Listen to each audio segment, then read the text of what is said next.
Bueno, muy bien. Nuevamente, buenas tardes a todos y a todas. Bienvenidos a este espacio a la distancia, este espacio virtual del Instituto de Estudios Judiciales. Hoy estamos con este último encuentro del ciclo sobre herramientas para el fortalecimiento de la oralidad que organizamos desde el Instituto de Estudios Judiciales junto al CEJA, el Centro de Estudios de Justicia de las Américas. Así que bueno, muy agradecido a todos los expositores y al CEJA desde ya por hacer posible juntos este ciclo, y también a todos y todas las asistentes que han estado acompañándonos estos martes por la tarde con este ciclo. Hoy vamos a contar con la exposición de la doctora Leticia Lorenzo, que es abogada, docente de la Universidad Nacional de La Pampa y jueza del Fuero Penal de la provincia de Neuquén. Ella va a estar exponiendo acerca de la valoración de la prueba en el juicio oral penal. Como siempre, para preguntas, aportes que quieran hacer, sobre el final va a haber un espacio en el cual van a poder utilizar la herramienta del chat o también tomar el micrófono. Así que bueno, sin más anuncios, Leticia, muchas gracias por estar con nosotros. Este espacio es tuyo a partir de ahora y bueno, que con éxito. Nos vemos sobre el final de la charla. Muchísimas gracias, gracias por la invitación. Buenas tardes para todos, para todas, para todes. A mí me tocó hablar en esta presentación sobre la valoración de la prueba en el juicio oral, así que ese va a ser el tema sobre el que vamos a trabajar en esta tarde. Espero que ahí estén viendo la presentación que les estoy compartiendo, que es la presentación. Genial, buenísimo, gracias. Es la presentación que voy a usar como guía. A lo largo de la charla, si quieren utilizar el chat para formular alguna pregunta o hay algún punto en el que quieran que me detenga, me avisan y lo vamos tratando. Si no, como recién decíamos, al final vamos a dejar también un espacio para preguntas. A mí me tocó hablar de valoración de la prueba en el juicio. Les voy a pedir, por favor, si pueden cerrar los micrófonos, porque ¿hay alguien con el micrófono abierto? Ahí está, ahora sí. Ya se cerraron los micrófonos, porque si no, estaba escuchando otra voz.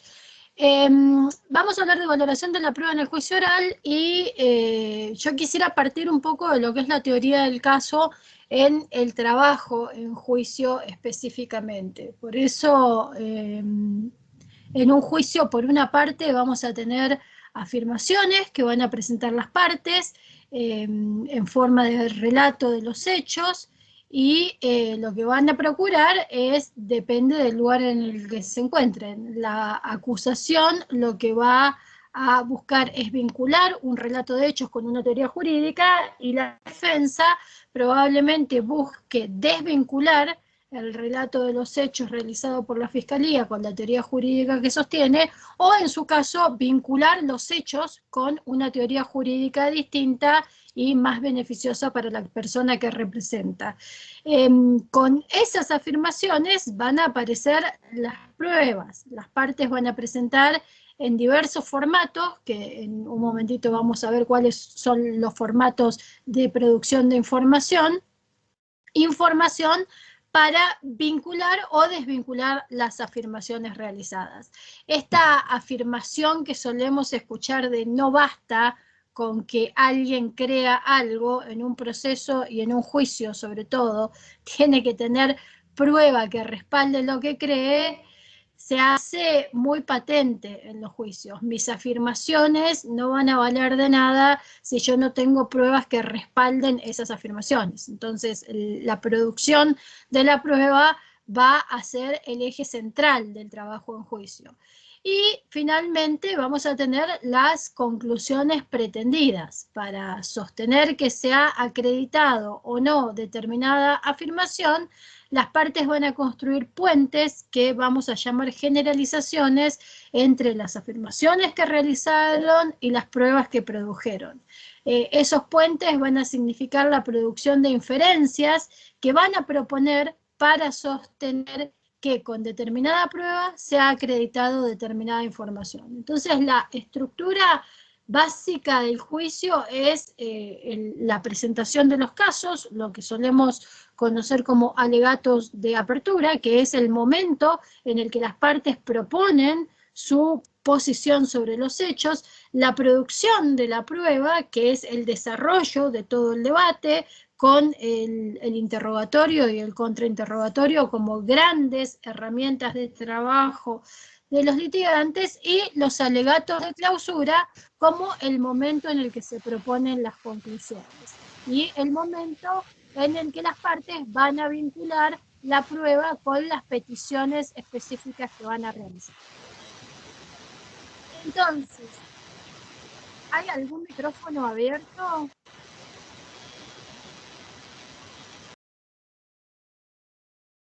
Ahora vamos.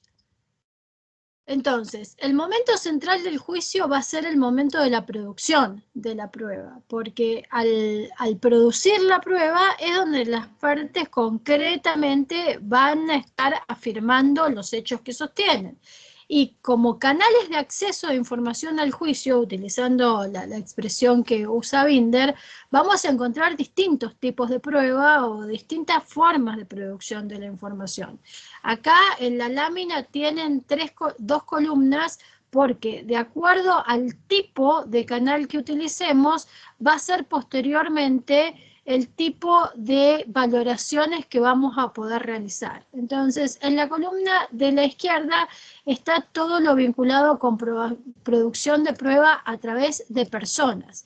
Por una parte vamos a tener los testimonios, que es la información que van a producir personas que han tenido una percepción más o menos directa de los hechos.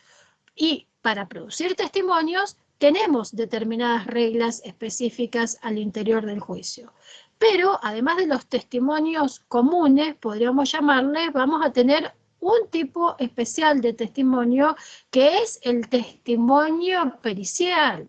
Cuando una persona concurre al juicio a hablar de una pericia, ya no vamos a estar ante una persona que ha tenido un conocimiento más o menos directo de hechos que están controvertidos, sino que vamos a estar ante una persona que ha realizado algún procedimiento y ha sacado algunas conclusiones porque tiene un conocimiento en un ámbito que es experto y que nos va a permitir estar en mejores condiciones para mirar los hechos y para decidir el caso. Entonces, las personas que concurren a dar testimonio pericial, en general lo que hacen es interpretar un hecho o proponer conclusiones sobre un hecho. Se suele afirmar que por fuera de los jueces y las juezas, las únicas personas que están habilitadas para proponer conclusiones en un juicio son las personas que concurren a declarar en carácter de testimonios expertos o testimonios periciales.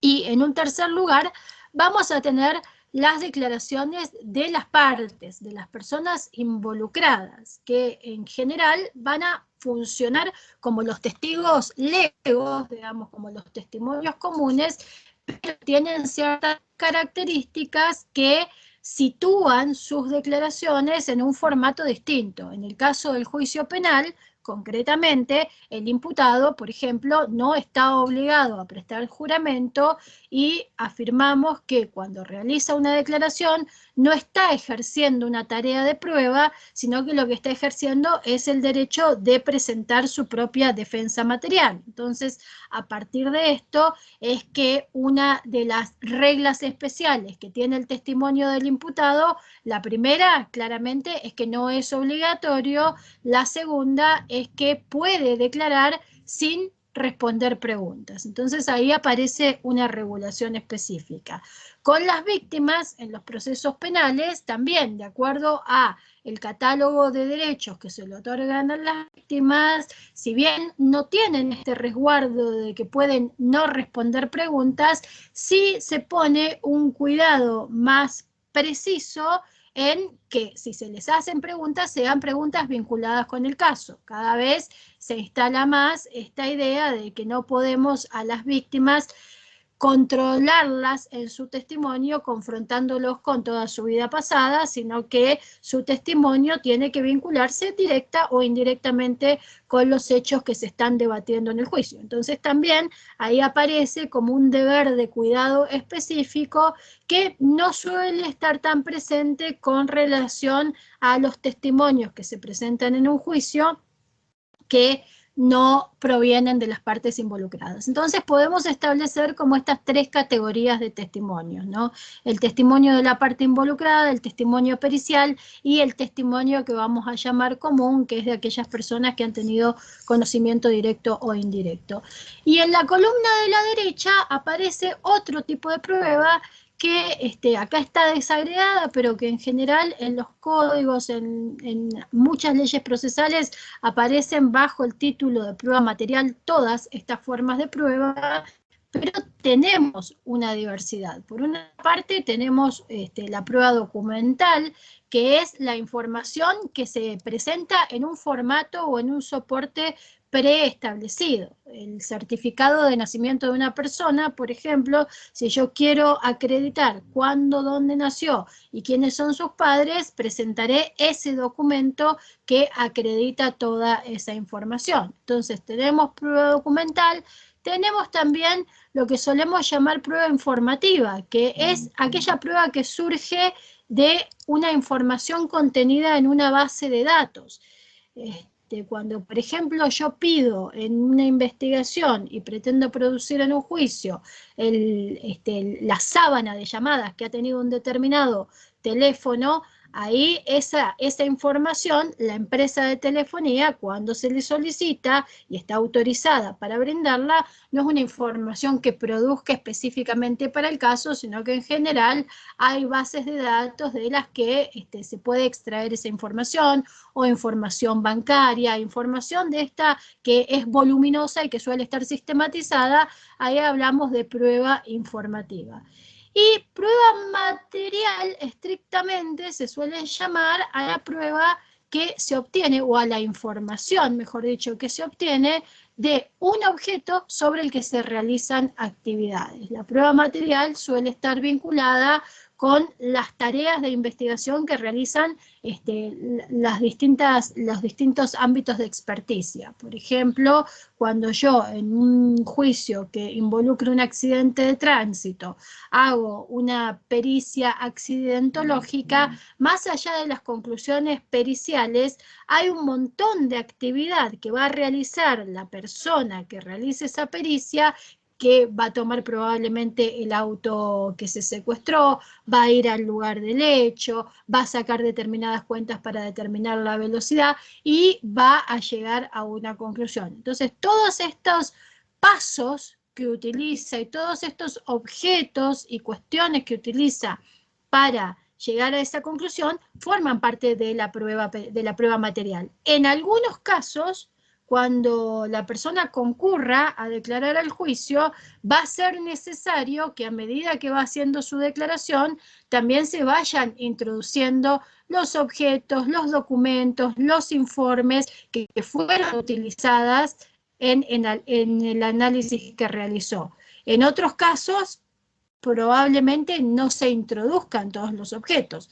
Volviendo al ejemplo de la pericia accidentológica, difícilmente un perito que concurre a un juicio a declarar sobre lo que realizó va a introducir el objeto automóvil en el debate, pero probablemente traiga una foto y traiga una secuencia de fotos de qué se hizo sobre ese automóvil secuestrado. Entonces, fíjense cómo toda la prueba que aparece en la columna de la derecha, en la presentación, los documentos, los informes, los objetos, se va a corresponder en el juicio con alguna de las formas de prueba de la izquierda, con personas, con peritos o con partes interesadas que van a concurrir a declarar, porque la característica de un juicio oral es que toda la prueba se introduce a través de diversos testimonios. Es muy difícil pensar en un tipo de prueba que ingrese al juicio sin que tenga un testimonio que lo respalde, que lo explique, que le dé un sentido en el relato que están presentando las partes. Ahora, que toda esta prueba que tenemos en la columna de la derecha ingrese a través de testimonios, no hace que no tengamos que establecer criterios de valoración específicos para esa prueba que está en la derecha. Porque, por ejemplo, si el auto de la pericia accidentológica tuvo algún problema en su secuestro, o fue mal requisado, o hubo alguna vulneración, algún procedimiento establecido en la ley procesal a la hora de ingresarlo a la investigación, ahí vamos a tener un problema enorme porque se va a poder cuestionar el ingreso del auto, y si el auto es excluido, entonces la persona que haya hecho la pericia accidentológica, aun cuando tenga todo el profesionalismo del mundo, toda la idoneidad del mundo, y haya sacado conclusiones súper acertadas, no va a poder declarar porque el objeto sobre el que trabajó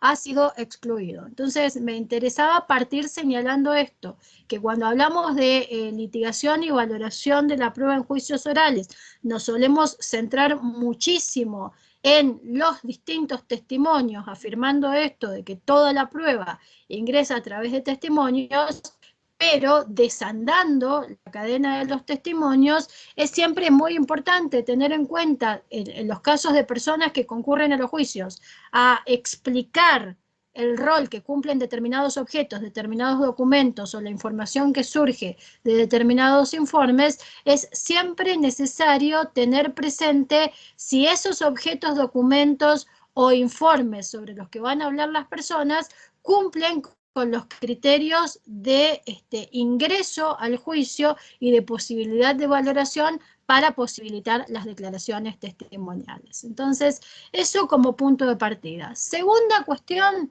cuando hablamos de credibilidad o de valoración de la prueba, vamos a estar siempre hablando de tres planos distintos de análisis. Por un lado, el plano de la relevancia, que el plano de la relevancia va a tender a contestar esta pregunta. La prueba, el elemento probatorio que se propone para la valoración, ¿está directa o indirectamente asociado a un hecho disputado?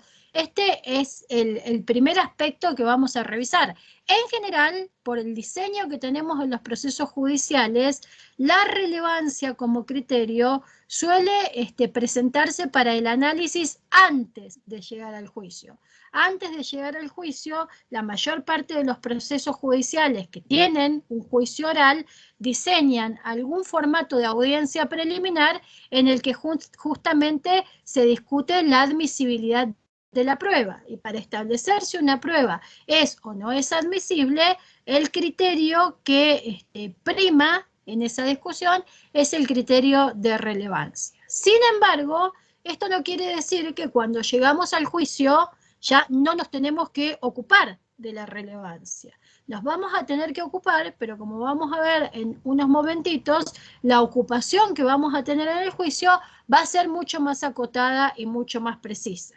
Porque por una parte, en el proceso de estructuración de la valoración probatoria, lo que vamos a tener que ir analizando, y este es un trabajo, las partes, este trabajo tienen que hacerlo antes de llegar a un juicio, es el trabajo de preparación del litigio. Y los jueces y las juezas es el trabajo que van a ir haciendo en la medida en que van observando la prueba, establecer qué prueba tiene relevancia directa y qué prueba tiene relevancia indirecta, y también establecer qué prueba es irrelevante, porque cuando hacemos en los procesos judiciales esta audiencia preliminar o audiencia de control de acusación, suele llamarse en los procesos penales, y establecemos qué prueba se va a admitir para el juicio, no podemos perder de vista que ese control que se realiza en ese momento es un control que podríamos llamar estático. El juez o la jueza que hace la admisibilidad de la prueba para el juicio, lo que está observando en el momento en el que se realiza esa actuación es una foto de lo que va a ser el juicio, porque no conoce el contenido de la prueba más que por lo que las partes le refieren o por lo que consta en el ofrecimiento. Ahora, cuando el juicio inicia y se empieza a producir la prueba, prueba que originalmente puede haberse visto como relevante, puede perder relevancia en el juicio. Entonces, el hecho de que haya un análisis de admisibilidad de carácter genérico, que tiene esta finalidad de ordenar el juicio, la mayoría de los códigos establecen estos criterios, ¿no? Que no haya prueba impertinente, que no haya prueba sobreabundante, que no haya prueba que tenga problemas de legalidad en el juicio. Un poco la idea de esta audiencia es: hagamos juicios limpios, hagamos juicios donde los jueces y juezas no tengan que estar preocupados y preocupadas al mismo momento que están viendo la prueba de si esta prueba es legal. Entonces, ese momento existe, pero esto no quita la posibilidad de que, llegados al juicio y empezada la producción de información, no se puedan dar situaciones particulares en las que las partes puedan plantear que una prueba se ha convertido en irrelevante por el curso que ha tomado el juicio. Entonces, ese es un primer análisis de relevancia que podemos tener presente en el juicio, y el segundo análisis de relevancia que vamos a tener presente en el juicio va a tener que ver ya con cuestiones muy puntuales en la producción de cada prueba, y se va a dar a través de las objeciones. Cada vez que recibimos una objeción a una pregunta en un juicio, lo que se está cuestionando es la relevancia de la información que se quiere introducir. En general, esto suele estar asociado con la pertinencia, ¿no? Cuando se nos objeta una pregunta porque es impertinente, lo que se está afirmando es que no es relevante la información que se quiere producir. Pero cuando se objeta una pregunta porque es sugestiva o porque es capciosa, lo que se está estableciendo también es una cuestión de relevancia, porque detrás del fundamento de una pregunta sugestiva o de una pregunta capciosa, lo que se está afirmando es: de esta manera esta información no puede entrar al juicio. Entonces hay una cuestión de relevancia por la calidad de la información. Información de mala calidad, información prohibida, no puede entrar al juicio. Entonces fíjense cómo, a pesar de que solemos pensar en esto de estructurar el proceso y darle distintas finalidades a las fases, que la relevancia es una cuestión que se evalúa solo antes del juicio, durante el juicio mismo estamos permanentemente haciendo estos análisis de relevancia en cuanto a qué información puede ingresar, y con relación a la información que ingresa, qué nivel de contacto tiene con los hechos que están en controversia, si tiene un contacto directo o si tiene un contacto indirecto. En segundo lugar, tenemos que revisar, por supuesto, la credibilidad de la prueba, y a eso nos vamos a dedicar más en específico. Es para lo que les propuse esta división en dos columnas, ¿no? La columna de los testimonios y la columna de las pruebas documentales, informativas o materiales. Que van a ser distintas las formas que vamos a poder usar para valorar la credibilidad de la prueba que se produce, en función a en qué universo nos paremos. Entonces, cuando hablamos de credibilidad, lo que nos vamos a preguntar básicamente es si la prueba concreta que estamos analizando tiene algún problema o tiene alguna consideración específica a contemplar para sostener una conclusión sobre su base. Yo suelo decir, y esto si quieren después lo podemos discutir, que en principio cuando somos tribunales de juicio, el principio rector es que toda la prueba es creíble. Para sostener que una prueba no es creíble o que tiene menos credibilidad de la que le asigna una parte, va a tener que haber en el juicio un trabajo de control de esa prueba. Es decir, yo llego al juicio y no pongo bajo sospecha toda la prueba que se produce, sino que observo la prueba que se produce y observo si hay cuestionamientos específicos a la credibilidad de la prueba. Esto lo señalo porque creo que es uno de los aspectos en los que más complicaciones tenemos a la hora de vincular lo que pasa en los alegatos de clausura, en los juicios orales, con lo que sucedió en la producción probatoria. Yo, para sostener en un alegato de clausura que una determinada prueba carece de credibilidad, tengo que haber hecho un trabajo de control que me permita sostener las razones por las que voy a intentar restarle credibilidad. Si yo no tengo razones producidas en el control en el juicio, el gran riesgo que corro es reemplazar esas razones con algún tipo de prejuicio, con algún tipo de sesgo, con algún tipo de estereotipo, y con ello llevar a una propuesta de conclusión prohibida al tribunal. Entonces ahí tenemos que ser muy cuidadosos y cuidadosas, y por eso yo prefiero siempre que tratemos de trabajar en los juicios, tanto si litigamos como si nos toca ser jueces o juezas de los juicios, asumiendo que la prueba que llegó hasta acá llegó porque alguna información tiene vinculada con el caso, y en ese sentido es prueba creíble. Si hay una cuestión de credibilidad, hay que plantearla y hay que dejarla acreditada en el juicio. Y el tercer ámbito de credibilidad de la prueba es, bueno, ¿cuánta fuerza probatoria tiene? Esta prueba que se produjo, ¿es suficiente para servir de soporte a las inferencias que se proponen para concluir determinados hechos? La fuerza probatoria de la prueba tiene que ver con esto, con, bueno, ¿cuánto yo, a partir de esta prueba, puedo llegar a esta conclusión? Entonces, ese va a ser el trabajo más delicado, si se quiere, a la hora de valorar la prueba, porque va a ser el trabajo que a mí me va a requerir ser más puntillosa a la hora de producir y controlar la información. Si yo dejo huecos sin producir información y hago saltos a las conclusiones, el riesgo que genero es que la fuerza inferencial de la prueba que produje sea muy débil. Entonces, yo en la presentación, esta presentación que les estoy pasando, se la pasé a los compañeros del Centro de Estudios Judiciales para que se las puedan compartir, y van a ver que hay una parte donde les estoy dejando un link a un modelo posible de sentencia de juicio, que por supuesto no es el único ni es perfecto, pero una de las cosas que propone ese modelo es que se cuente el tiempo que se demora la producción de una determinada prueba. Porque si yo pretendo producir o proponer una conclusión a partir del testimonio de Leticia Lorenzo, y el testimonio de Leticia Lorenzo duró 3 minutos, bueno, la conclusión que yo proponga tiene que estar bastante en sintonía con cuánta información puede producir una persona en 3 minutos. O si yo pretendo hacer un cuestionamiento a la credibilidad del testimonio de Leticia Lorenzo, pero cuando voy a ver la producción de su testimonio veo que no hubo contraexamen, bueno, hay que ver cómo se puede sostener un cuestionamiento a la credibilidad sin haber hecho un control concreto. Entonces, la fuerza probatoria de una prueba tiene que ver con esto, con, bueno, cuál es la densidad de la información que produce con relación al caso concreto y cuál es el nivel de controles que se produjo y cómo salió de esos controles para otorgarle mayor o menor fuerza.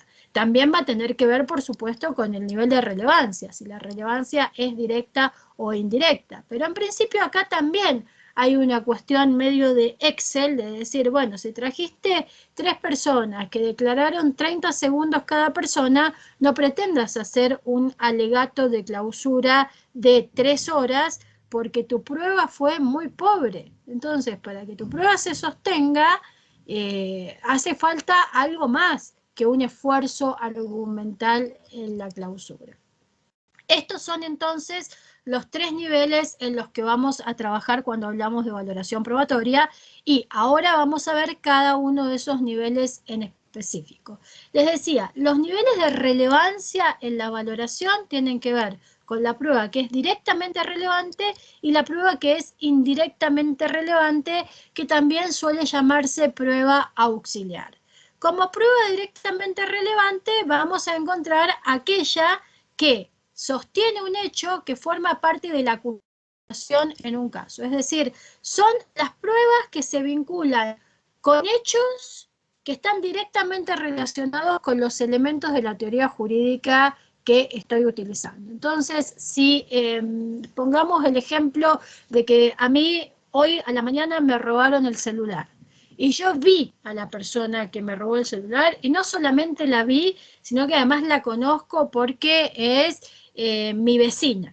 Entonces, cuando yo voy al juicio y reconozco a esa persona, yo soy una prueba directamente relevante porque mi testimonio sirve para sostener la autoría y sirve para sostener la materialidad. Yo voy a describir que me quitó el celular y voy a describir que a esta persona es la que me quitó el celular porque la vi ese día y que la reconozco porque somos vecinas hace 15 años. Entonces, yo voy a hacer un testimonio directamente relevante porque estoy justamente presentando el esqueleto del caso de la fiscalía que está acusando a esta persona por robo. Pero si viene de repente, no sé, el policía que levantó huellas sobre mi auto, porque me robaron el celular del auto, y presenta las huellas de esta persona como las que se compadecen con las que levantó en mi auto, con relación a Pedro le robó el celular a Leticia, no va a ser una prueba directamente relevante porque no vio a Pedro quitarme el celular, no vio que tuviera el celular, ni vio que Leticia perdiera el celular. Entonces, con relación a ese hecho, no tiene relevancia directa, pero sí es indirectamente relevante porque es una prueba auxiliar de la credibilidad de lo que dice Leticia. Leticia dice: yo lo reconozco a Pedro, Pedro se acercó a mi auto, se apoyó en la ventana y me sacó el celular mientras hablaba, y esta persona que levantó las huellas viene y dice: levanté huellas de la ventana del auto, del conductor, del auto marca tal, patente tal, etcétera, etcétera, y esas huellas, cuando las comparé con las huellas de quien me dijeron que era Pedro, eran compatibles en un X%. Entonces, es una prueba indirectamente relevante o una prueba que llamamos auxiliar, porque sin tener un conocimiento directo de los hechos, tiene un conocimiento que nos permite fortalecer el testimonio de quien sí tiene conocimiento directo de los hechos. Entonces, ¿esto por qué es relevante? ¿Por qué es importante hacer esta diferenciación? Porque vamos a tener casos en los que solo tengamos prueba indirectamente relevante. Son los casos que solemos decir con prueba indiciaria. Cuando solo tenemos prueba que es indirectamente relevante, lo que tenemos que ver es cuál es la fortaleza, cuál es la credibilidad de esa prueba. No vamos a decir, no podemos ir a un juicio con prueba solo indirectamente relevante, porque no vamos a conseguir un resultado favorable. En muchos casos se construyen con prueba indirectamente relevante. Las investigaciones de los homicidios sin testigos, por ejemplo, el forense que hace la autopsia, todo lo que vamos construyendo es indirectamente relevante con relación a la afirmación que está en disputa, que es Leticia mató a Juan. Sobre Leticia mató a Juan, probablemente solo tengamos el testimonio de Juan, que está muerto.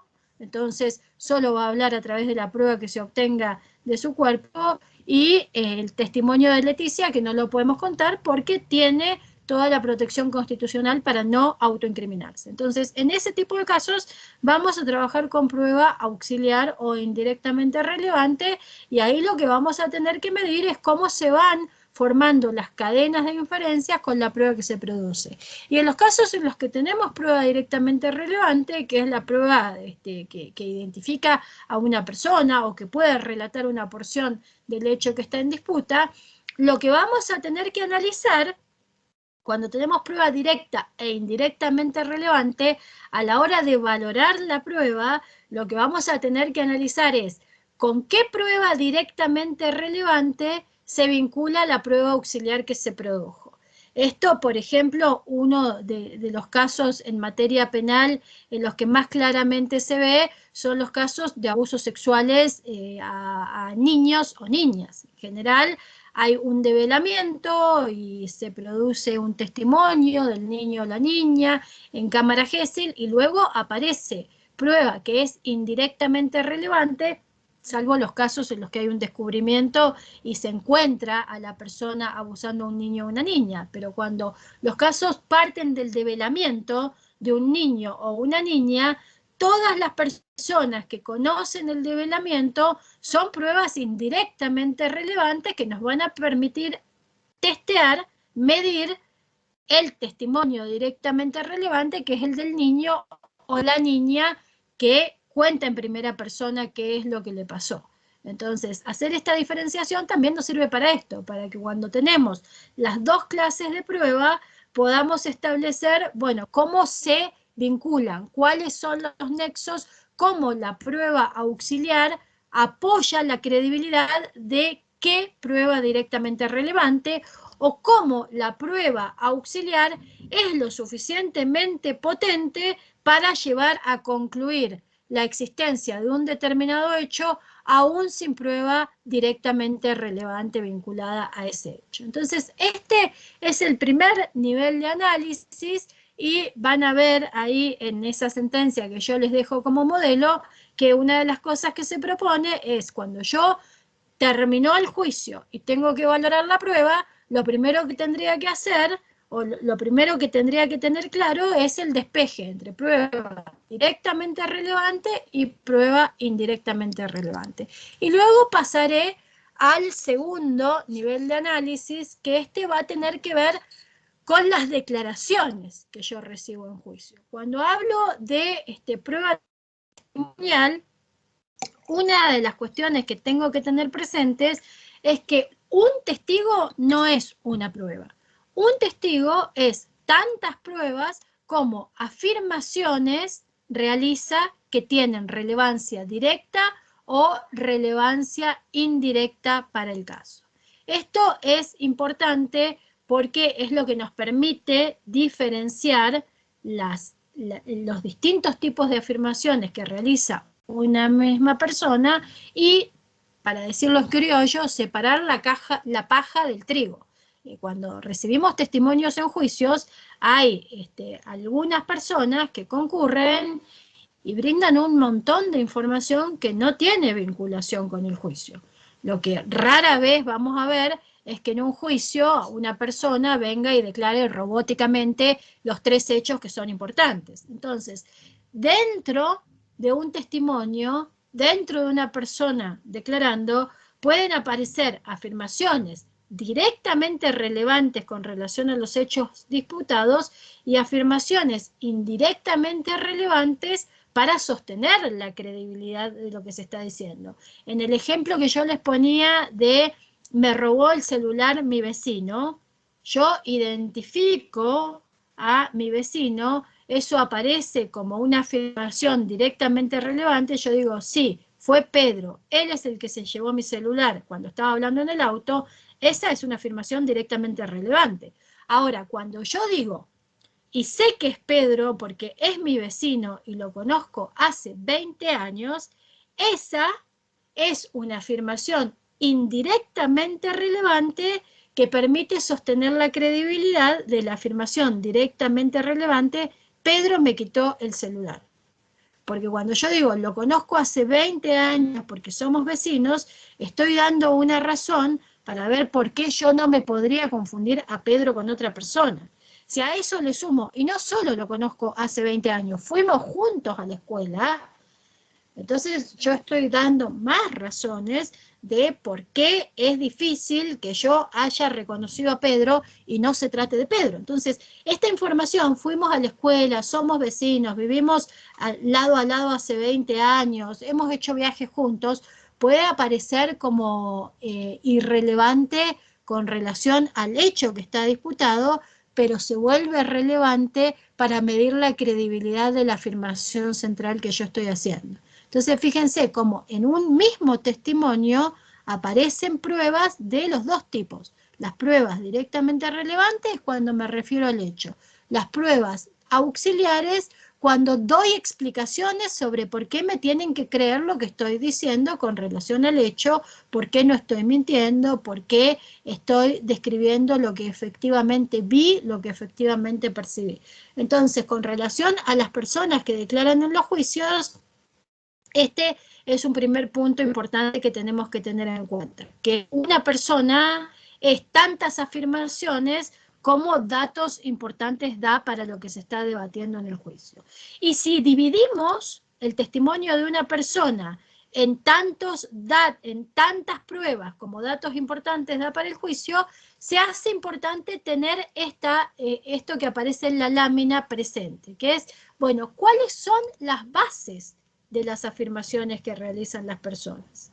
Porque ahí vamos a tener afirmaciones que son de primera mano, vamos a tener afirmaciones que son indirectas o de oídas o de referencia, y vamos a tener afirmaciones por conclusiones. Estas tres categorías son como los tres grandes grupos que engloban las afirmaciones que las personas podemos hacer. Entonces, si yo digo, estoy tomando agua, esta es una afirmación de primera mano, es una afirmación directa, porque yo estoy diciendo algo que yo estoy viendo y que estoy haciendo además. Y me voy a tomar un trago de agua, disculpen. Ahora, yo lo veo acá en la pantalla a César Casas. Si César dice, Leticia está tomando agua, en realidad César dice que yo estoy tomando agua porque me acaba de escuchar a mí decir que estoy tomando agua. A César sí le consta, porque lo puede ver, que tengo un vaso en la mano y que ese vaso tiene un líquido que parece transparente. Mi conexión es muy mala, así que ni siquiera sé si se ve que el líquido es transparente. Pero César no sabe si esto es agua, es spray o es ginebra, o vodka, o gin. Entonces, si le preguntáramos a César, ¿y cómo está seguro de que no estaba tomando alguna bebida blanca con alcohol?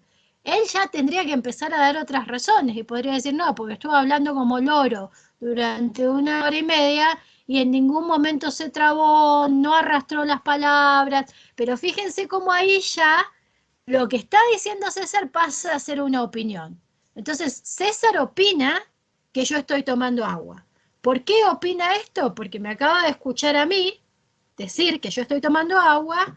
No lo convenzo mucho a César, me parece, con que estoy tomando agua, pero porque me acaba de escuchar decir que estoy tomando agua y porque ve que no tengo, por lo menos César puede concluir que no estoy tomando alcohol. Ahora, no sabe si estoy tomando agua, si estoy tomando soda, si estoy tomando tónica, si estoy tomando Sprite.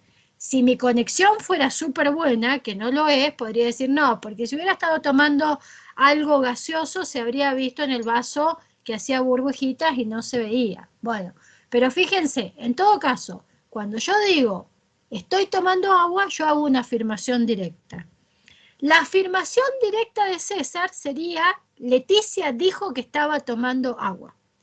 Pero y fíjense cuánto pasa esto con los testimonios. Cuando César, por simplificar esa afirmación, dice, Leticia estaba tomando agua, le preguntamos, ¿cómo le consta a usted que Leticia estaba tomando agua? Y ahí nos damos cuenta que su afirmación es de segunda mano, porque la información que transmite no fue percibida directamente, sino que la conoció a través de otra fuente. En este caso yo, que dije me voy a tomar un trago de agua. Entonces pasa a ser un testimonio indirecto o un testimonio de segunda mano, o lo que suele llamarse también prueba de referencia. Y acá es donde se nos abre en la valoración probatoria un terreno que todavía tenemos que explorar más, porque solemos como prender la luz de alerta y decir, bueno, el testimonio de oídas es inadmisible. No siempre, no siempre, porque si yo vine al juicio y dije, el 21 de septiembre, mientras daba la clase, estuve tomando agua, la fuente original de lo que luego va a decir César está presente en el juicio. Entonces, cuando César venga y diga, Leticia estaba tomando agua, y le pregunten, ¿cómo sabe que estaba tomando agua? Y responda, porque ella lo dijo en la clase, César va a pasar a ser un testimonio auxiliar o una prueba indirectamente relevante con relación a la afirmación Leticia estaba tomando agua. ¿Por qué? Porque Leticia también vino al juicio a declarar. Entonces, si la fuente original de la información está disponible, es donde se abre el enorme ámbito de discusión de cuándo una afirmación de referencia es admisible y cuándo no, que yo no lo voy a tocar hoy porque nos tendríamos que quedar ahí sí hasta las 10 de la noche discutiendo, bueno, y el profesional que escucha a la paciente, ¿es admisible o no? Los gringos con sus reglas de evidencia tienen desarrollada la base de la prohibición del testimonio de referencia y tantas excepciones a la prohibición que una medio que se pierde cuando quiere saber, bueno, cuándo está prohibido y cuándo es admitido. En principio yo diría que el testimonio de referencia está prohibido cuando la fuente original del conocimiento es indeterminada. La famosa afirmación en el barrio se dice, o lo escuché por ahí, o la gente me para en la calle y me dice. Cuando yo digo la gente dice, no estoy diciendo nada. Entonces, esa afirmación es de muy baja calidad. Ahora, cuando en un contexto concreto, y planteo algunos debates que solemos tener con la prueba de referencia, viene una persona a declarar y dice, no, yo lo supe por un vecino, pero no voy a dar el nombre porque tiene mucho miedo, y se construye el contexto de credibilidad, ahí entramos en el terreno de si estamos ante una prueba de referencia prohibida o estamos ante una excepción. Lo que sí me parece importante es hacer esta diferenciación en que nunca es igual la calidad de Leticia diciendo el vaso tiene agua porque lo está mirando, lo está oliendo, lo está saboreando y está concluyendo que esto es agua, la calidad de esa afirmación de una persona que directamente percibe lo que está viendo y sobre lo que está hablando, nunca va a ser igual a la calidad de la información que puede proveer César diciendo el vaso de Leticia tenía agua porque hay kilómetros de distancia, me imagino, una mala conexión a internet de Leticia de distancia, un sistema que nos separa, entonces la calidad es distinta. Por eso la importancia de diferenciar testimonios directos de testimonios de referencia. Y la tercera categoría, que es la de las conclusiones, es la categoría, o de opinión, llamamos, es la categoría que solemos dejar para la prueba pericial, ¿no? Quien viene a declarar como perito es quien puede dar una opinión. Ahora, para dar esa opinión, tiene que justificar que está en condiciones de dar esa opinión. Entonces, lo que nos va a decir no es solamente, no, yo opino que Leticia tiene una adicción al agua, porque medio que la vi ahí tomando agua como loca mientras daba la clase, sino que nos va a tener que explicar que existe un determinado método, que aplicó unas determinadas reglas que le permitieron llegar a una determinada conclusión. Eso en el ámbito sofisticado, si se quiere, de la opinión pericial. Ahora, también hay una situación, y es que muchas veces las personas que concurren a declarar como testigos dan conclusiones todo el tiempo. En lugar de referir hechos, dan opiniones. No, para mí Leticia estaba re asustada. Yo creo que la tenía amenazada. No, no podía vivir. Todas esas afirmaciones son opiniones, no son hechos. O sea, no es un hecho, Leticia está asustada. Un hecho quizás es, Leticia cambió su color y de repente la cara se le puso blanca, a Leticia se le empezó a quebrar la voz cuando hablaba, Leticia estaba temblando, Leticia se desvaneció, Leticia quiso salir corriendo, Leticia miraba todo el tiempo para la puerta. Esos son hechos. La opinión estaba asustada, en todo caso tiene que tener un sustento.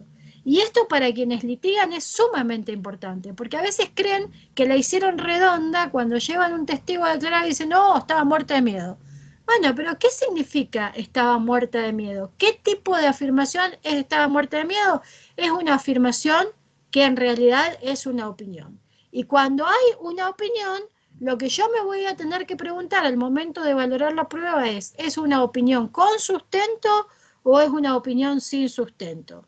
En algunos casos, cuando se construyen los entornos, digamos, bueno, no, es que yo vivo con Leticia, hace 15 años la conozco, somos muy amigas, hemos compartido muchísimo juntas, tenemos un nivel de confianza que a mí me permite saber cuál es su estado de ánimo, por eso sé que estaba asustada. Bueno, de nuevo, no es la descripción fáctica, pero al menos tengo algunas razones para decir, bueno, no está proponiendo una opinión desde la nada, está proponiendo una opinión desde algún conocimiento personal. Puede reclamar conocimiento personal sobre Leticia y eso la habilita a dar una opinión, pero toda esa información se tiene que producir. Si no se produce en el juicio, mi conclusión cuando valore la prueba va a ser, fue una opinión sin sustento, porque a mí no me consta de dónde sacó que Leticia estaba asustada.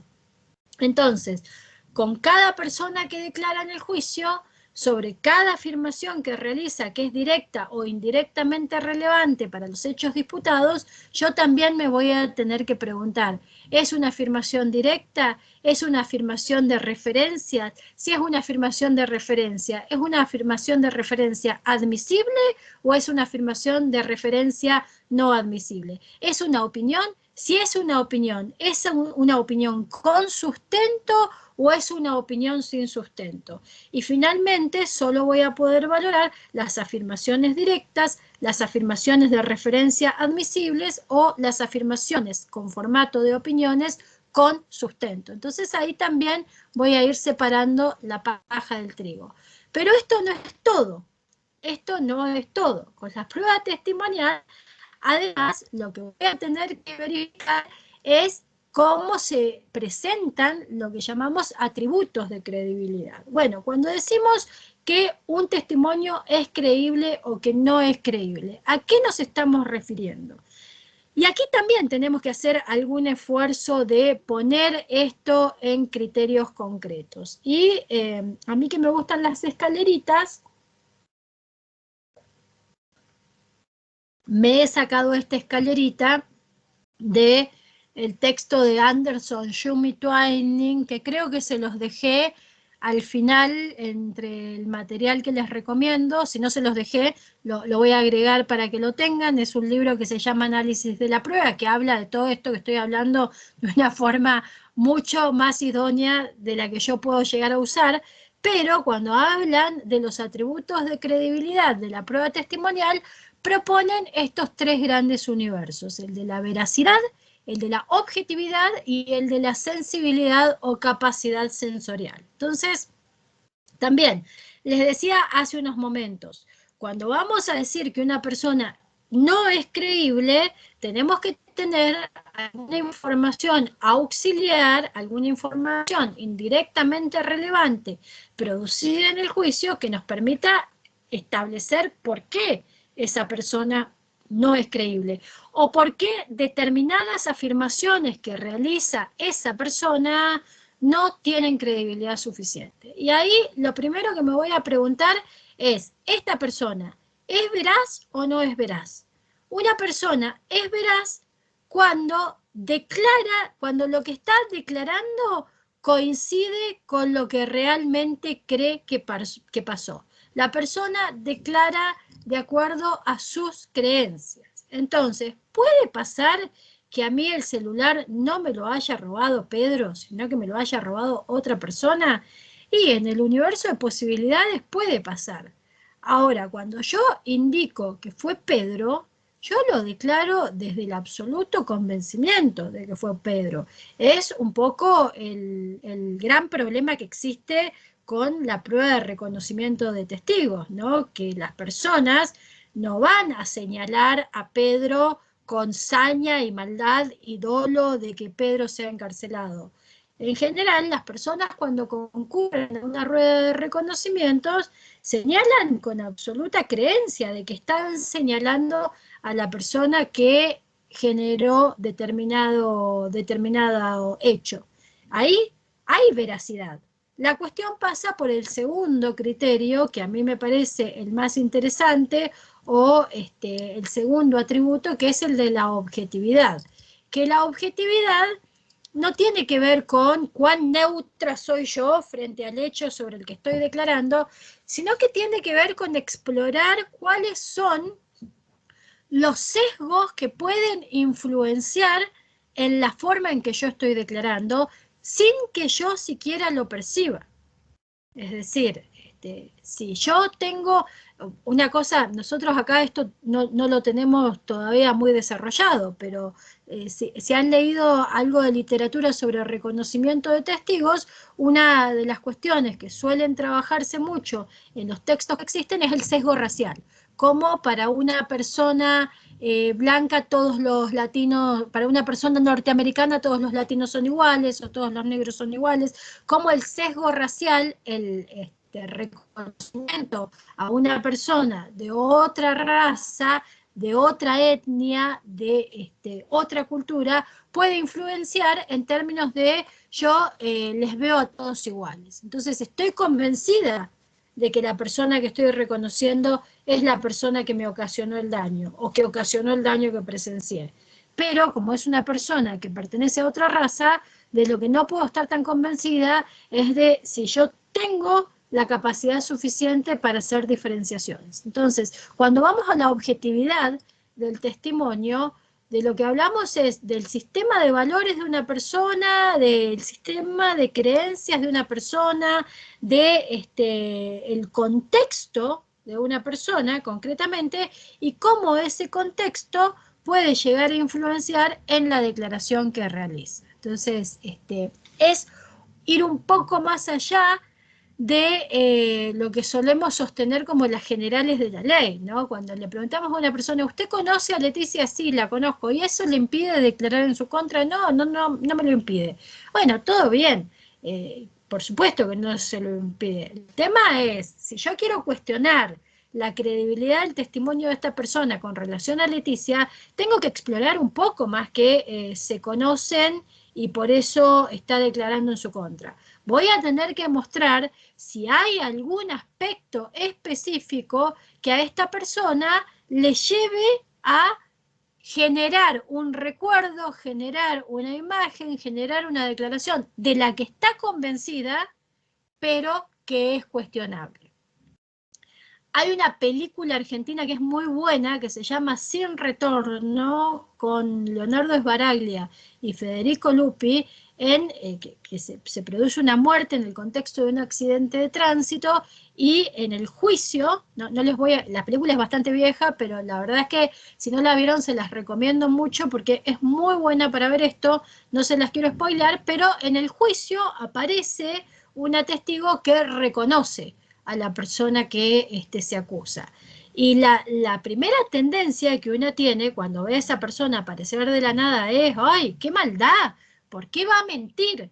Ahora, cuando uno lee un poco de valoración probatoria y vuelve a ver la película, se da cuenta que esa persona que va al juicio estaba convencida de lo que estaba diciendo. El tema es que habían sucedido tantas cuestiones vinculadas al caso que ella venía siguiendo, que estaba mirando, que se generó un recuerdo.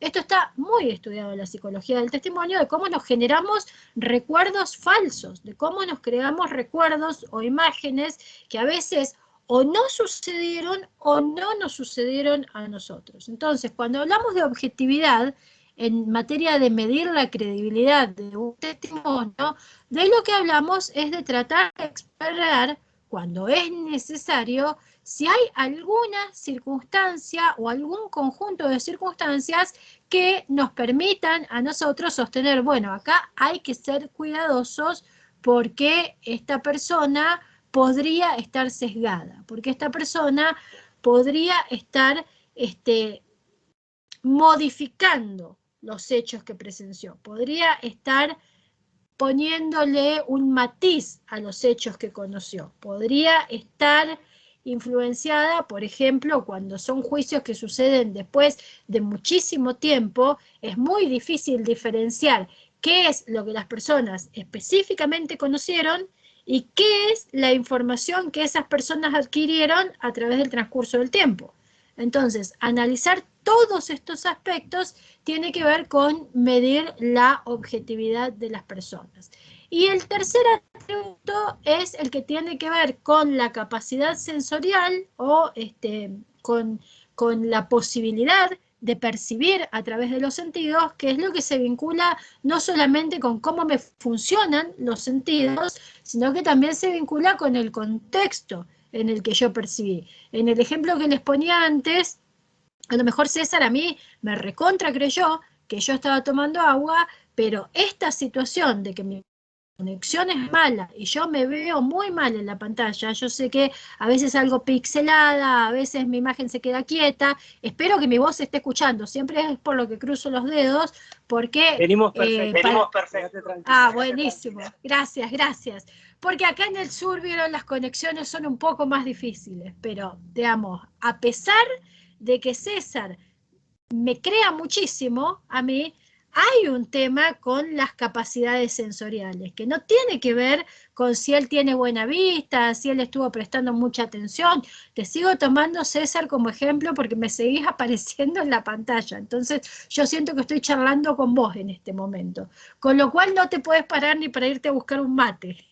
Pero a pesar de que él esté prestando atención, que esté anotando, que esté notando, hay una cuestión que tiene que ver con la tecnología y mi conexión a Internet, que es una barrera a sus capacidades sensoriales. Entonces, cuando yo quiero explorar si funcionan bien los sentidos de una persona, no solamente voy a ir a ver si usa anteojos o no usa anteojos, sino que voy a tener que ver en qué contexto presenció lo que dice que presenció, por cuánto tiempo lo presenció, cómo era ese ámbito en específico, y a partir de allí sí podré hacer un cuestionamiento a la credibilidad por una disminución en las capacidades sensoriales. Entonces, fíjense, a mí, yo trabajo como jueza, y una de las cosas que me parece que es muy importante destacar, sobre todo en materia penal tenemos un estándar muy alto de valoración probatoria, porque los hechos tienen que estar probados más allá de toda duda razonable, y muchas veces sucede que las personas son absolutamente veraces. El tema es que cuando se contrastan los testimonios de las personas, los testimonios veraces de las personas con el conjunto probatorio, surgen determinados aspectos vinculados a la capacidad sensorial. Por ejemplo, nos pasa mucho cuando hay periodos prolongados de tiempo que si los periodos no coinciden, si hay determinados elementos que ponen en cuestión los periodos, yo no pongo en duda la veracidad de quien está declarando. El tema es, si hay una disonancia, entonces ahí yo tengo un problema probatorio, que no hace que esta persona esté mintiendo. Solamente miente en un juicio la persona que concurre a declarar sin veracidad. Porque la persona que concurre a declarar y tiene problemas de veracidad es la persona que formula una declaración en contra de sus propias creencias. Ahora, la persona que tiene problemas de objetividad o la persona que tiene problemas vinculados a las capacidades sensoriales no es una persona que está mintiendo. Es una persona que está presentando una versión de los hechos que a veces no es compatible con el conjunto de la prueba. Entonces, hacer esta diferenciación es importante también para, digamos, ser precisos en el uso de las palabras a la hora de valorar la prueba. Desde quienes litigan, a mí me parece que es una gran herramienta para establecer dónde pueden darse los cuestionamientos, pero también para saber cuál es la profundidad que yo tengo que tener en el litigio para cuestionar la credibilidad de una determinada prueba.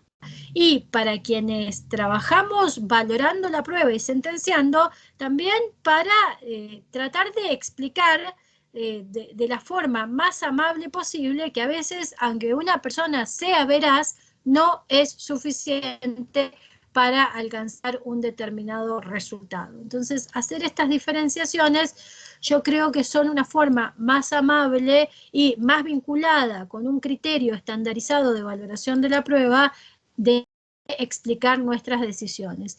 Y ahí en la lámina que sigue, en esto yo no me voy a detener, pero en la lámina que sigue, ustedes pueden ver, esto está en el libro de Twining, Jung y Anderson, esta tabla que ellos presentan de distintos aspectos vinculados con la veracidad, vinculados con la objetividad, vinculados con la sensibilidad sensorial, a mí me parece que lo que tienen de interesante es que es una tabla de criterios construida sobre la base de experiencia en juicios, sobre la base de análisis de juicios, de análisis de cuestionamientos de credibilidad en juicios y de aspectos que surgen frecuentemente para trabajar cuestiones de credibilidad. Entonces, por supuesto que esto no quiere decir, si mañana vamos y encontramos todos estos aspectos vinculados con la objetividad, ya está, tenemos un testigo creíble o tenemos un testigo poco creíble, pero sí son indicadores interesantes cuando lo que nos toca es preparar la producción probatoria o preparar el control de prueba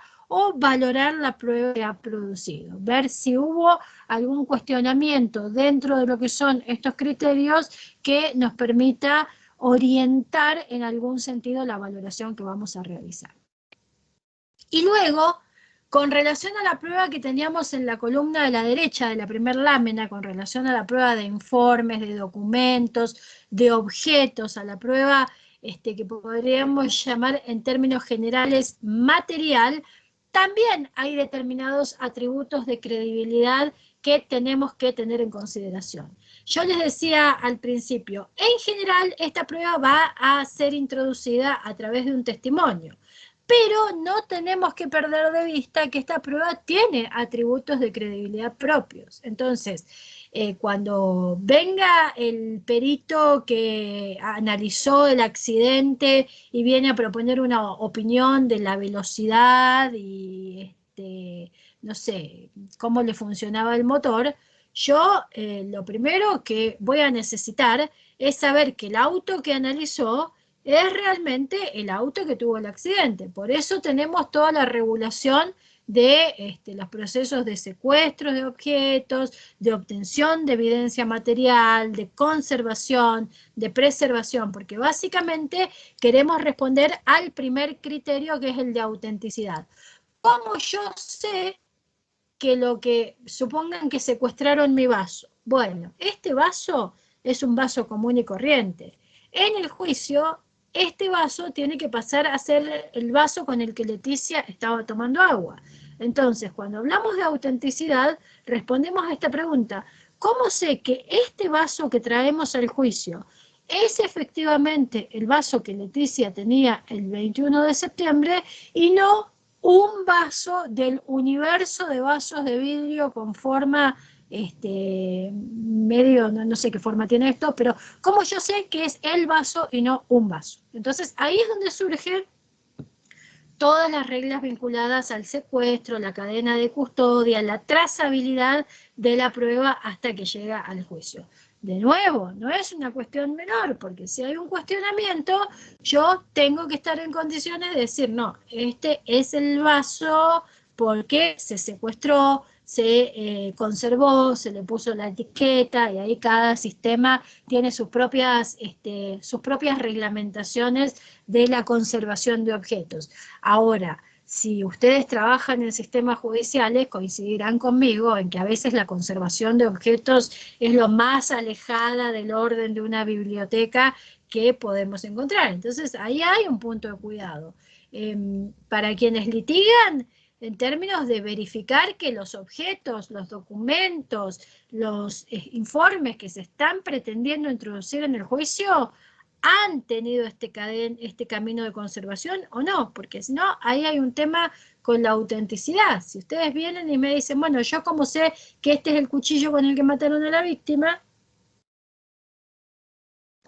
y no hay una explicación producida por parte de la acusación de este es el cuchillo con el que mataron a la víctima, vamos a tener un problema. Entonces, cuando hay un testimonio que incorpora prueba material, siempre tenemos que tener presente para valorar esa prueba material si hay o no hay cuestionamientos en términos de autenticidad.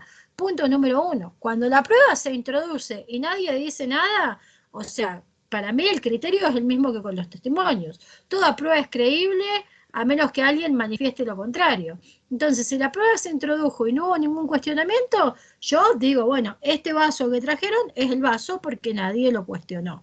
Esta foto que mostraron es el lugar, es una foto que representa el lugar porque nadie lo cuestionó. Segunda posibilidad de cuestionamiento en términos de valoración, la exactitud en términos de sensibilidad. Y esto tiene que ver con justamente las fotos, los videos, con la prueba que se introduce al juicio que ha sido obtenida a través de algún tipo de dispositivo. En esto también hay que dar una respuesta, a veces es muy evidente. Digamos. Ayer yo hablaba con un amigo que me contaba que tuvo un juicio en el que le cuestionaban que una persona que se veía en un video, digamos, cuestionaban que Leticia era la persona que se veía en el video porque el video tenía muy baja calidad. Y él me decía, sí, el video realmente tenía muy baja calidad, pero además del video, nosotros habíamos trabajado con las antenas de celular. Entonces sabíamos que a tal hora esa persona había estado hablando por teléfono y en el video se veía que esa persona estaba hablando por teléfono y la antena la ubicaba en el lugar. Este trabajo yo lo tengo que hacer si voy a un juicio, porque si no hago este trabajo y pretendo que el video es suficiente para decir que Leticia es la que va caminando, pero el video tiene muy mala calidad y lo único que se ve es que es una persona de espaldas de 1,55, que es la estatura de Leticia, y bueno, ahí me voy a tener que confrontar con que la contraparte me diga, bueno, pero Leticia no es la única persona de 1,55 m con posibilidades de andar transitando por esa zona. Entonces voy a tener que hacer un esfuerzo mayor. Esto tiene que ver con la sensibilidad de los dispositivos, con hasta dónde me pueden dar información. Si yo tengo un video HD donde si sacamos una imagen se ve hasta el granito que tengo acá, que me salió esta semana, bueno, ahí probablemente no hay mucho para discutir, pero si tengo los típicos videos de las cámaras de seguridad que se van montando en este mundo que es cada vez más el gran hermano, ¿no? Y es suficiente para situar a una persona en un lugar una mala imagen. Bueno, de nuevo, ahora, si a mí me traen el video, me dicen esa es Leticia y nadie dice absolutamente nada, vuelvo a lo mismo. Yo no me puedo poner como jueza a elucubrar valoraciones alternativas o situaciones alternativas que nadie planteó. Entonces ahí hay que tener ojo y hay que tener siempre presente que este es un criterio sobre el que se puede cuestionar.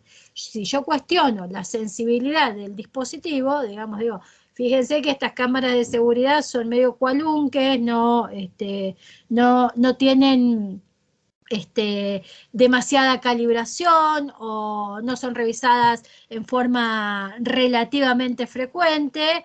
Usted vea si esto le es suficiente. Para mí no es suficiente para poner a Leticia ahí. Si yo no hago ese trabajo que tiene que ver con preguntar, bueno, ¿cuándo fue la última vez que esta cámara tuvo mantenimiento? ¿Cuáles son las características de las imágenes de esta cámara? ¿Por cuánto tiempo se mantienen? Etcétera, etcétera. Si yo no hago ese trabajo, es difícil después cuestionar desde este aspecto una prueba material.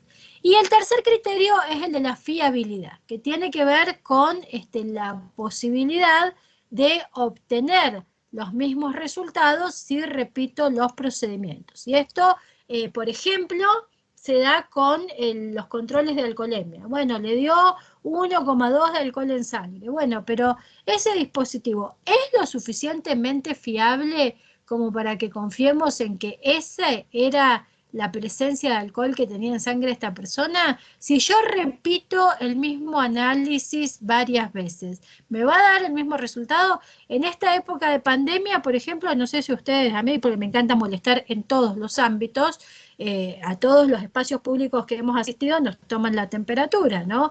Y hay algunos termómetros que a mí me han hecho pensar si no estaba muerta, porque de repente han dicho que tenía 30 grados de temperatura corporal. Entonces decís, bueno, no tengo fiebre, pero algún problema hay.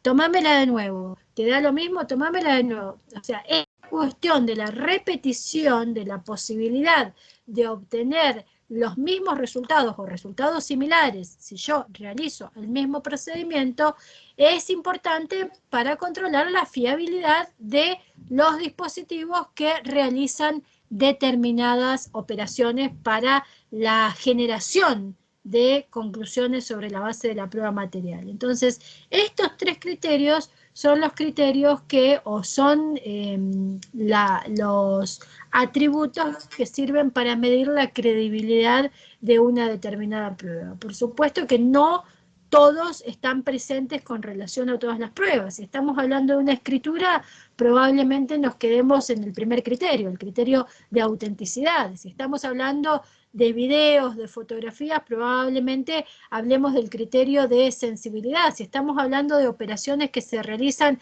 más en el campo de lo pericial, o esto que les decía, como el ejemplo del control de alcoholemia, que se realizan rutinariamente, probablemente vayamos a ver el criterio de la fiabilidad. Lo importante es tener en consideración que estas cuestiones tienen que estar presentes a la hora de medir la credibilidad de la prueba.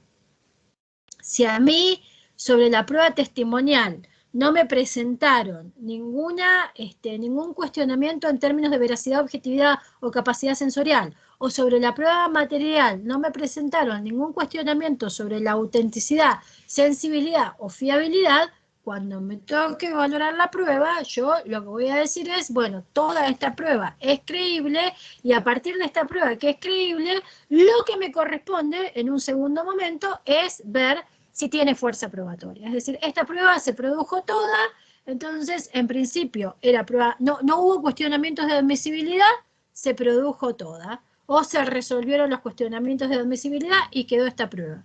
De esta prueba que quedó finalmente admisible, los cuestionamientos de credibilidad que se produjeron, los resuelvo, o no se produjeron cuestionamientos de credibilidad, entonces avanzo al tercer peldaño, que es el de cuánta fuerza probatoria tiene. Porque, ojo, yo puedo tener prueba que fue admitida y que es completamente creíble. El tercer paso es decir, bueno, esta prueba es suficiente para tener por acreditado el hecho, y ahí es donde vamos a pasar al tercer ámbito, que es el ámbito de la fuerza probatoria, y es donde vamos a empezar a trabajar con las reglas de valoración de la más estrictas, que son las que tienen que ver con esta cuestión de si el hecho está probado y la autoría está probada o no, y es donde aparecen las generalizaciones. ¿Qué son las generalizaciones?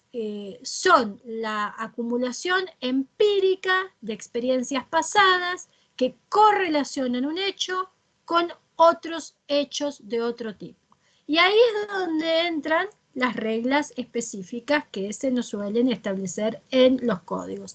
Las máximas de la experiencia, el conocimiento científico, el sentido común, son formas de generalización. Porque a través de estos grandes criterios, lo que hacemos es contrastar el caso que tenemos con todo el conocimiento producido que existe y preguntarnos si a la luz de ese conocimiento, sea conocimiento científico, reglas de la lógica, sean máximas de la experiencia o sea sentido común, es posible concluir lo que las partes nos están pidiendo que concluyamos. Esta ya es la tarea, en principio de las partes en los alegatos de clausura, y finalmente de los jueces y las juezas cuando concurren a hacer la valoración específica del caso.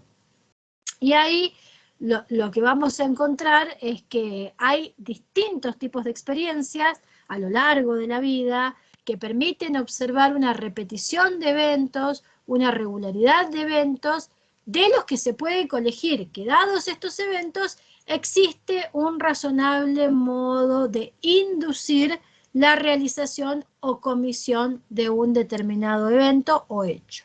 El tema en el razonamiento probatorio y en la valoración probatoria es que rara vez vamos a poder hacer un razonamiento de tipo deductivo. El trabajo que hacemos en las valoraciones probatorias es más bien inductivo. Nosotros no podemos decir si A, entonces B, aquí hay A, entonces A y B. sino que el trabajo que hacemos está bastante más asociado con esta afirmación que vemos en el segundo párrafo. Usualmente sucede esto, aquí pasó esto, podemos concluir esto. Es un razonamiento de tipo más inductivo. Entonces, ¿qué vamos a decir? Que no es posible razonar la prueba en materia reconstructiva entre la evidencia y el evento que se quiere probar sin recurrir a las generalizaciones, sin recurrir a esta acumulación empírica de experiencias pasadas. Porque, si no, tendríamos que estar permanentemente construyendo el saber y el conocimiento en conjunto con la reconstrucción que se pretende en cada juicio. Es decir, cada juicio nos llevaría una vida si no apeláramos a todo el conocimiento común dividido o sistematizado en diversas áreas. Entonces, descansamos en nuestros conocimientos a los efectos de realizar inducciones, afirmaciones, corroboraciones fácticas. Por eso, y esto, a esta lámina quería llegar después de tanto parloteo, las generalizaciones son el gran problema del sistema judicial, o sea, son el ámbito en el que aparecen como todos los cuestionamientos a las investigaciones mal hechas, a las sentencias mal hechas, porque las generalizaciones son necesarias, pero también son peligrosas. ¿Por qué? Porque tanto son nuestras máximas de experiencia, nuestro sentido común, nuestros conocimientos científicos, como también dentro de las generalizaciones pueden entrar nuestros prejuicios. Por eso es necesario tener un modelo de clasificación de las generalizaciones con el propósito de ver cuál de estas estamos recurriendo y cómo estamos efectuando el enlace inductivo. Y aquí yo les propongo en esta lámina que sigue, y por eso les voy, ahí estaba mirando en otra pantalla que no tienen el link al libro de Twining, entonces antes de que les compartan la presentación, déjenme modificarles eso para dejarles el libro, porque en el libro que les voy a dejar, en el capítulo 10, esto está trabajado específicamente, ¿no? De qué tipos de generalizaciones existen, cuándo estamos ante generalizaciones permitidas y cuándo estamos ante generalizaciones prohibidas, y un poco lo que proponen estos autores es lo que aparece en el esquema de esta lámina. Sostienen las bases de las generalizaciones son tan diversas como las fuentes de las creencias. En contextos jurídicos es útil trazar distinciones gruesas entre diferentes tipos de generalizaciones de acuerdo a la fiabilidad que se percibe, que se les atribuye en una cierta sociedad en un tiempo determinado. Eso también es tan importante para construir mejores decisiones judiciales y construir mejor litigio judicial, mirar esta lámina de acuerdo a la vida social del siglo XXI, ¿sí? Y ahí lo que vamos a encontrar es probablemente cuestiones que hoy claramente identificamos como prejuicios y decimos, no, esto no se puede sostener para concluir un juicio. Hace 15, 20 años era una afirmación corriente. Entonces, realizar este análisis también es lo que permite, claro, ahí estoy leyendo que Pamela dice, algunos autores hablan de inferencias, es lo mismo que las generalizaciones. Exactamente, hablamos de lo mismo, pero hablamos del camino que construimos para llegar. La inferencia sería como la conclusión que hacemos. O sea, Leticia estuvo durante 2 horas tomando agua, además dijo que tiene vejiga chica, entonces es probable que Leticia vaya al baño apenas termine la clase. Es probable que Leticia vaya al baño apenas termine la clase, es la inferencia que realizamos para, a partir de la información que tenemos. Pero las generalizaciones serían los puentes que hacemos entre la información que tenemos. O sea, cuando decimos, es probable que Leticia vaya al baño cuando termine la clase porque tomó 2 litros de agua y dijo que tiene problemas de vejiga, la generalización que estamos usando es, en general, las personas que toman mucha agua van muy seguido al baño.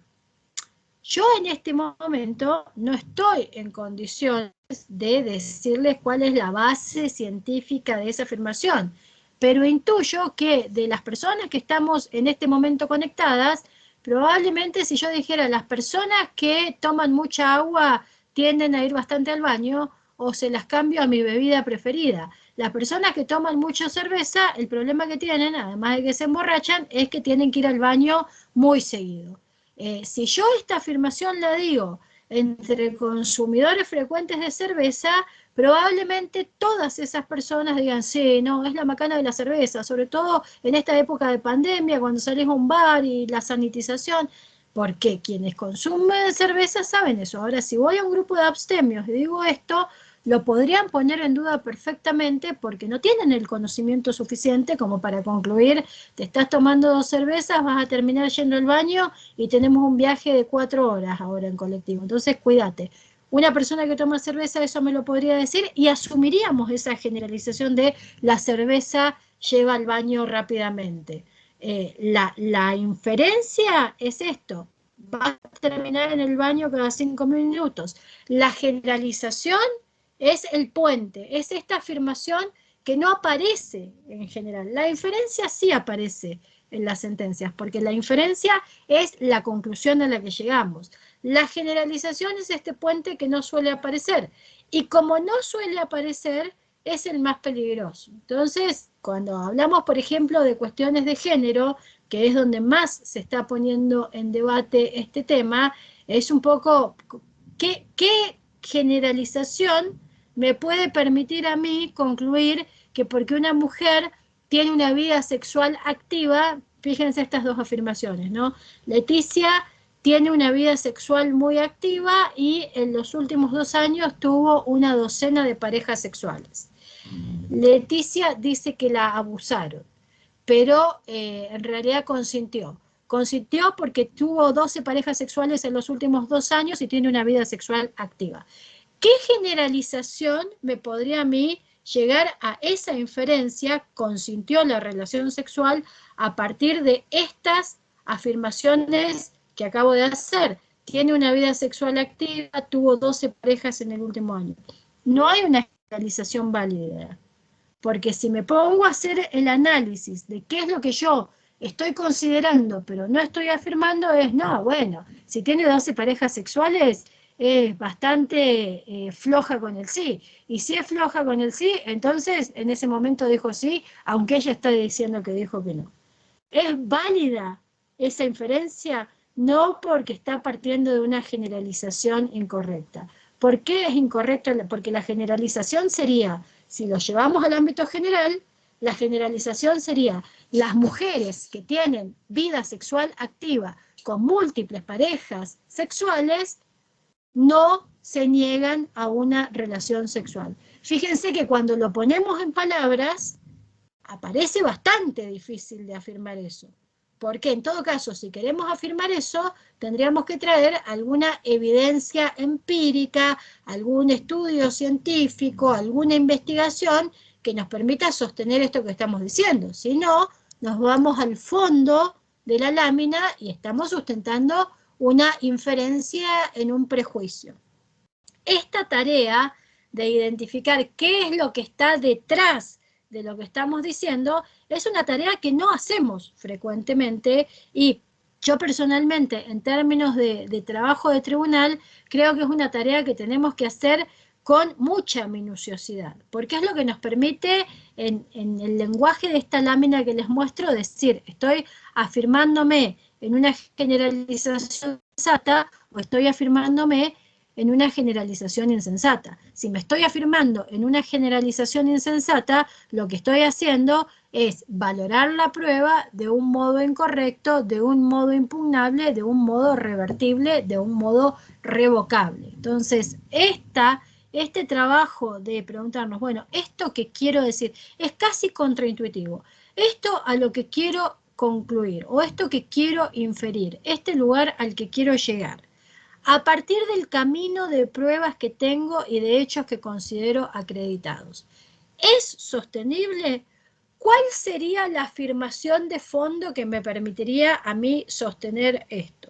Si me voy a la punta de este generalizómetro y veo las verdades científicas disputadas, probablemente en esa punta lo que yo encuentre sea las conclusiones que recibimos de estudios de ADN. O sea, cuando viene una profesional que hace pericias de ADN y nos dice el semen que se encontró en la prenda interior es compatible con el ADN fulano de tal y nos explica todas las cuentas que se hacen y cuántas personas tendría que haber en un determinado lugar para que haya 2 ADNs iguales, y cuál es el método, y cuál es la fiabilidad, y por qué es tan certero, y probablemente cuando decimos, bueno, hay un indicio fuerte, hay una prueba indirectamente relevante muy fuerte para sostener que esta persona tuvo relaciones sexuales con esta otra, porque el semen que se encontró en su prenda íntima se corresponde con el ADN de este hombre.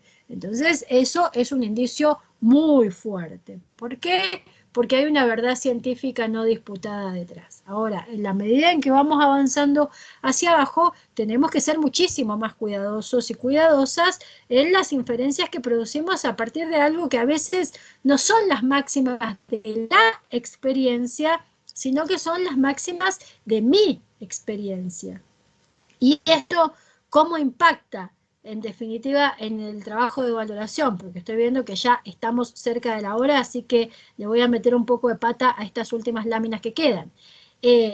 Porque una de las tareas que tenemos, yo recomiendo que esta tarea se realice desde el inicio de las investigaciones, porque el problema que se nos presenta en los juicios con la valoración probatoria, en general es un arrastre de problemas anteriores. Cuando yo no clarifico al inicio de una investigación qué hechos tengo, cuándo son hechos, cuándo son interpretaciones, cuándo son argumentaciones y cuándo son conclusiones, probablemente avance en un camino difícil de revertir. Esto que les decía, o sea, yo para producir prueba en un juicio tengo que tener muy estudiado mi caso antes del juicio. Y todo esto que vimos, sobre todo vinculado a la prueba testimonial, lo tengo que tener muy claro en términos de cuáles son los problemas que tiene de veracidad, de objetividad, de capacidad sensorial, qué afirmaciones que realiza en forma indirecta puedo convertir en afirmaciones directas, porque acuérdense, cuando César decía, Leticia dijo que estaba tomando agua, estaba haciendo una afirmación directa. Él escuchó directamente a Leticia decir tomando agua.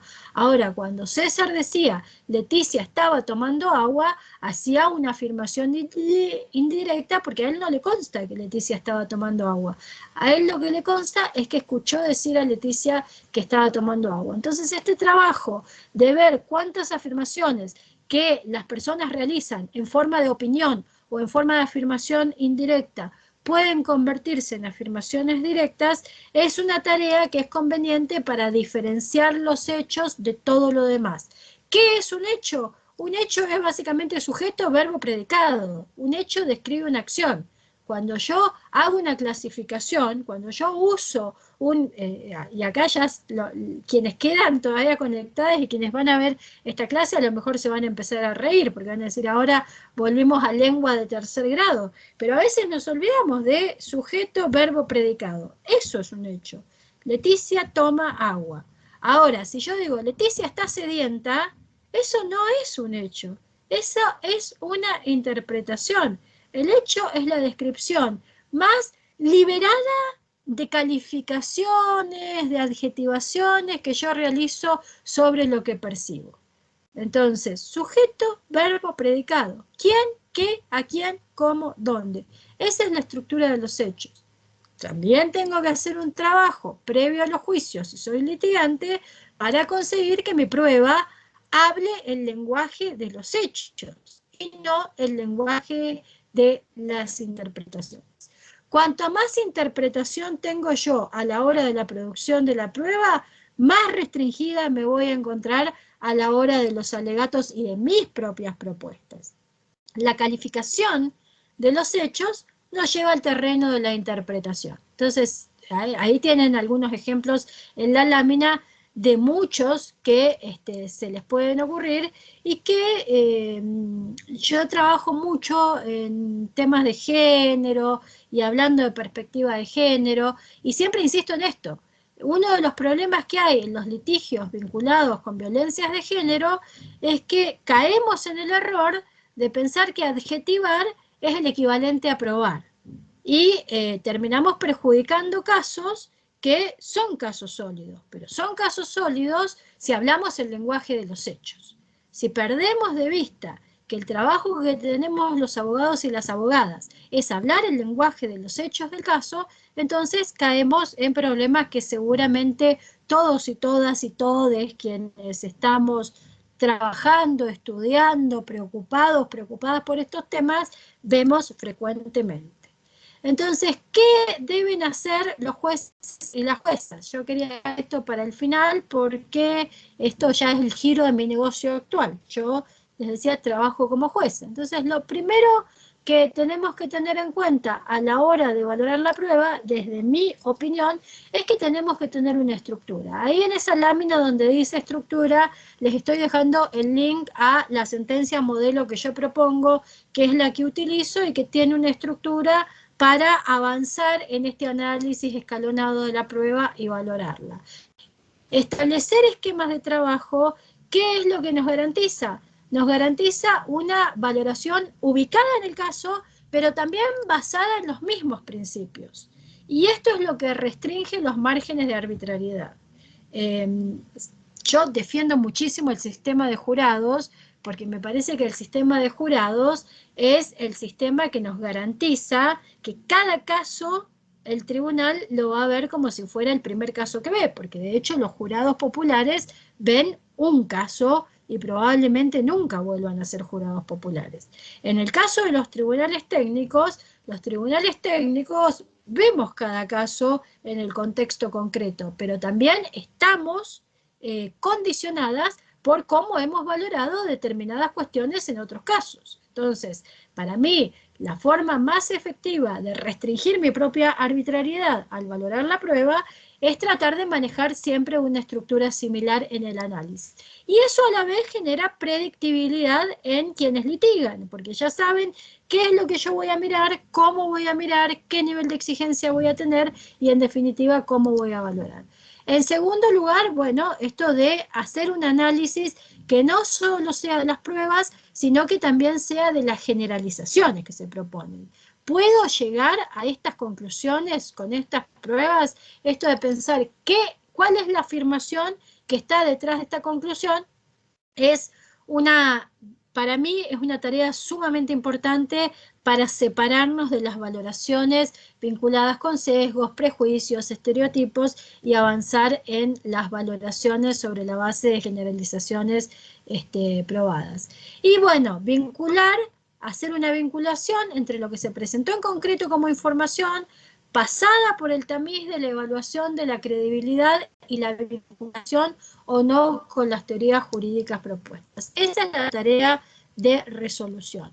¿Qué no deben hacer los jueces y las juezas?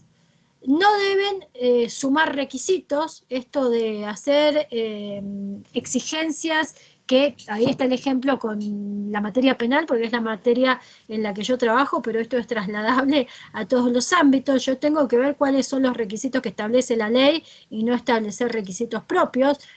A algunas personas esto les parecerá una verdad de perogrullo. Cuando vamos a ver cómo se realizan las valoraciones, encontramos que a veces no es tanto. Por supuesto, no sostener prejuicios, y aquí es donde yo creo que este trabajo contraintuitivo de quienes valoran la prueba, de decir, bueno, a partir de lo que tengo, ¿realmente puedo llegar a esta conclusión? ¿O acá estoy desviando el camino? Es una tarea propia de la valoración, y esto es central y es lo que nos genera en algunos casos más antipatías a los jueces y a las juezas de sistemas orales adversariales. No podemos suplir la actividad probatoria. Es decir, un caso que no tiene prueba suficiente no se va a solucionar con un juez o una jueza creativa a la hora de mirar la prueba. No se puede suplir la actividad probatoria que es exigida a las partes.